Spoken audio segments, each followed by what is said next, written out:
Hello, welcome to PCMag Live. I'm Samara Lynn, and we're super excited today because we have a really super special guest co-host from Israel. We have Hillel Fuld, who is the CMO of Zula. And Hillel, thank you so much for joining us today. We're real excited to have you. I'm more excited to be here. I'm a big fan of you guys. Oh, cool. How was your trip then? It was long. Yeah, okay. Well, we have a lot of news and a lot of stuff to get to, so we'll just get right into it. So the biggest trending story today is the Samsung Galaxy Tab S. Now, we had Sasha Segan out there at the event. He actually got a chance to do a hands-on. And just a couple of things about this new Galaxy tablet. It's thinner than the iPad Air. It's got 16 gig storage, micro SD. Its starting price is at $399, but there's a larger version of it for $499. And Sasha deemed it a terrific video playback tablet thanks to this really large, super big display. But we were talking about this, Hillel. You weren't too impressed with. I mean, I just feel like there's so much more that can be done in the tablet space, and a higher resolution screen. All right, great. Give me a battery that lasts 2 days. Give me something that my mom would use. My mom's not going to use an Android tablet if I bought it for her and I paid her to use it. Even the iPad, as simple as it is, she finds complicated. And Android's a mess, and it's different versions of Android. Different, there's so much more to be done. And okay, I mean it's great specs, and Samsung's great at that. They just kind of like get devices out every day with new specs, and right. But it doesn't excite me as much as things that could be done in the space that aren't being done. Why do you think people tend to get so rallied up about new tablets? Because I'm kind of with you. I'm like, oh, all right, it's a new tablet. It's a lot of marketing dollars. I feel like Samsung and Apple, they put a lot of marketing into it. And the truth is, honestly, in general, tablets. I mean, personally, I have them all. I have a whole pile of tablets at home. I rarely use them. If I need to work, I'll open my MacBook Air, and if I want to just get on Twitter or jump on Facebook, I'll just open my phone and lie in bed and browse. But rarely do I use tablets. I mean, when I'm out and about, I have my iPad with me, but I don't use it that often at all. There you go. Well, we do have the hands-on, so you can check out PCMag for Sasha's take on it. So the next big news story, Elon Musk. He just made all of his patents available for his electric car technology. And this is blowing a lot of people's minds. What do you think about this, Hillel?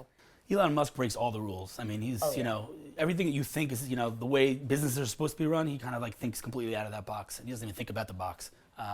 People have made comparisons, Iron Man to Steve Jobs, but the reality is, I mean, he's built an amazing thing, and with this whole, the space thing and Tesla.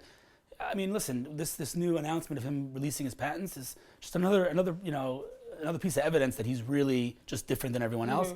I don't know, what it's going to really mean for the electric car kind of ecosystem. In Israel there was Better Place, which was kind of built the infrastructure for electric cars, and it did fail, unfortunately.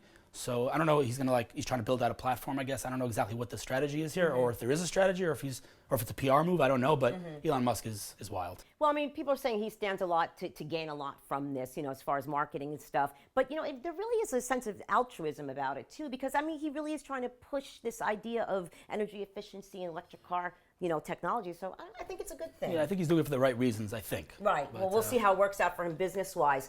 And our third story. So now you are the voice of the tech scene, but not just tech, but specifically what's going on in Israel. And I can tell you, as an analyst in the lab, we are constantly getting pitches of great innovative technology from Israel. So can you just give us a rundown of what the scene is? What do you see? What are you liking? Sure. It's actually pretty wild what's going on in Israel. Everywhere you look, there's another startup, and everyone has 3 startups, and it's really crazy. And I think if I had to kind of sum up what I've been seeing for the past few months to a year.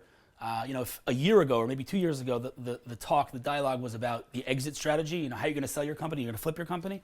Now it's about building billion-dollar sustainable companies. And, Waze was the first billion-dollar startup, I guess, to sell to Google. But, I'm meeting VCs, I'm meeting, startups, and exit strategy is not even part of the language anymore. Now it's about, VCs literally are telling me, don't send us companies that can reach $500 million market cap. We're talking in the Bs, only in the Bs.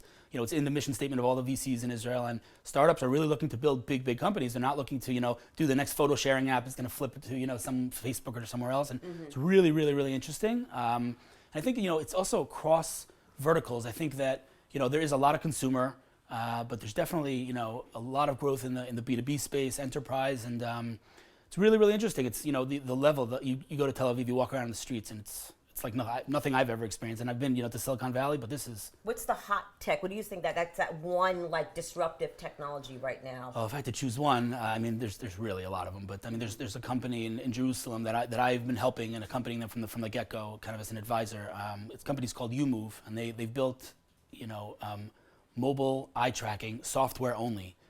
Means take your phone and you can now play a game with your eyes. You can track for ads, and it's wild. I'm working with Zula, which is tell us a little bit about Zula. Zula's really interesting because it's a company founded by two pioneers, big pioneers of the voice over IP space. Jeff Pulver founded Vonage, which then sparked the whole revolution, and gave birth to Skype and everything else. And Jacob Ner David is the CEO, and he's also a big pioneer in the VoIP space. He founded Delta 3 and other companies and reached $1 billion market caps. And so basically we took a good look at the team communication space, right? There's so many messaging apps out there for consumers, but Teams, we were talking before, and I asked you guys what you use to communicate, and we came up with 5-6 tools. And Teams, actually the paradox is that the more technical the team, the more tools they need, right? We're talking, email, obviously, we're talking, task managers, we're talking Skype, we're talking Dropbox, Google Drive, and the list goes on and on. And a team needs to be productive. So I mean, that's, definitely. I mean, easily we're using like 5 or 6 tools among us just in the lab here. So, I mean, you're a tech blogger. Can you, and you really got your finger on the pulse of the industry. What's your blog again? Tech and Marketing is my personal tech and marketing, the letter N.com is my personal blog. But, I blog all over the place. I'm guest contributor. All over social media. So definitely, check out, Hillel's blog, and really just a lot of good stuff on tech. So we do have a question. And this actually is a question for you that came through Twitter. And the question is, why is Zuck so obsessed with copying Snapchat? The latest Messenger update stole yet another Snapchat feature. What's your take? It's a really interesting question. I mean, we're really seeing this everyone's obsessed with this disappearing content. Google and Facebook offered billions to Snapchat. And yesterday, Facebook released an update to their Messenger app, which has another Snapchat feature, instant video sharing. And so, it's just really interesting, kind of like the transition from, I guess, old school business of how many dollars and cents are you generating to how many active users do you have. And you can't deny that kids are leaving Facebook, they're going to Snapchat, and the same was true for WhatsApp, and that's why Zuck swallowed them up. And the same was true for Instagram. That's why he swallowed them up. So I think. He offered, I think $3 billion, and they turned him down. So he said, well, they're not going to join us. We're just going to have to beat them ourselves. And so he released Poke a few months ago, or whatever it was, a year ago probably, and that failed. And a few days ago, they pre-released by accident their new Snapchat competitor. They pulled it off the App Store. They're going to release it, obviously. But what's the obsession? I mean, I think culturally speaking, it's a real problem when you put something on Facebook and it's there forever. You're a kid, now you're doing silly things, but when you go into the professional world and you have a picture of yourself doing I don't know what, it's not great. And just generally, I think Facebook's kind of losing its cool appeal. Everyone's mom is there and aunts are there, and it's kind of, and so I think Zuckerberg's just very worried about going down the same path as MySpace, to the path to irrelevancy. And so instead of maybe innovating himself, he's just kind of like looking what's hot out there and either buying them up or copying them. There you go. And we'll definitely be keeping an eye on that in PCMag, I'm sure, as you will too, Hillel. So thanks. That was great information. So let's get to our one cool thing of the day, which is the HAPIfork.